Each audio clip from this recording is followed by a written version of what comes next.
আপনাদের সঙ্গে আজকে ভেন্ডির মশলা দেখাবো।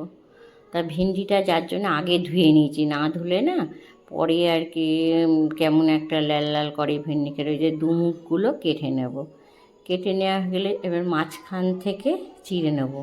আর ভেন্ডির মশলার জন্যে সর্ষে, পোস্ত, কাঁচা লঙ্কা একসঙ্গে, ওর মধ্যে নুন, একটু হলুদ দেবো পেস্ট করে, আর একটু জিরে গুঁড়ো, ধনে গুঁড়ো আর দিয়ে টেস্ট করে। এই যে ভেন্ডিতেও তার আগে একটু গোটা ভেন্ডিগুলো নুন আর সামান্য হলুদ মাখিয়ে রেখেছি, কেন উপর থেকেও তো একটু নুন না লাগলে ভালো লাগবে না।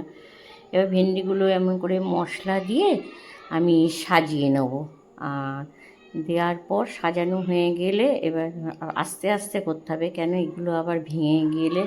আর এর মধ্যে না আপনারা যদি পারেন একটু আমচুর পাউডারও দেবেন, তাহলে খেতে ভালো লাগে।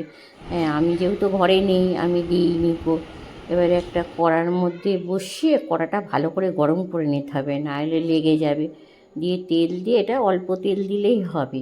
হ্যাঁ, বেশি তেলে, ছাকা তেলের দরকার নেই। এবার অল্প তেল দিয়ে আমি সব যে কটা ধরবে ওর মধ্যে দিয়ে তারপরে আমি চাপা দিয়ে দেবো 5 মিনিটের মতন।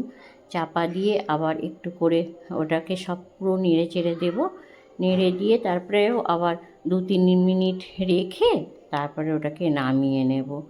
আপনারা এরকম যদি ভেন্ডি মশলা খেয়ে থাকেন তাহলে আমাকে, বা কে কেমনভাবে খান আমাকে কমেন্টে জানাবেন।